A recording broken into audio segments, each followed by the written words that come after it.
পাপ, নাফরমানি আমাদেরকে আল্লাহর আযাব নিয়ে আসে। অতএব এই সমাজের যারা আছেন, আলহামদুলিল্লাহ, এতটা গরমে আপনারা এতটা কষ্ট করে বসছেন, সমস্ত ছেলেদের কাছে আমার শেষ অনুরোধ, আব্বা, শেষ আমার কথা, প্রত্যেকেই একটা নিয়ত করেন যে ফজরের নামাজ পড়বেন। বলেন ইনশাআল্লাহ, বলেন ইনশাআল্লাহ। আপনার আমার একটা কথা মনে রাখবেন, ফজরের নামাজ হলো ভিত্তি। ফজরের নামাজ একজন মুমিনের বুনিয়াদ। ফজরের নামাজ একজন মুমিনের খুঁটি।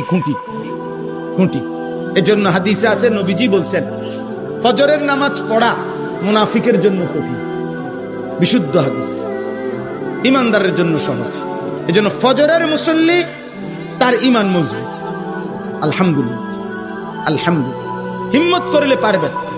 আপনার মোবাইলে অ্যালার্ম দেন, আপনি অ্যালার্মওয়ালা ঘড়ি কিনেন, আপনারা সবাই একজন আরেকজনকে ডাকেন, আল্লাহ বরকত দিবে, আল্লাহ তৌফিক দান করেন।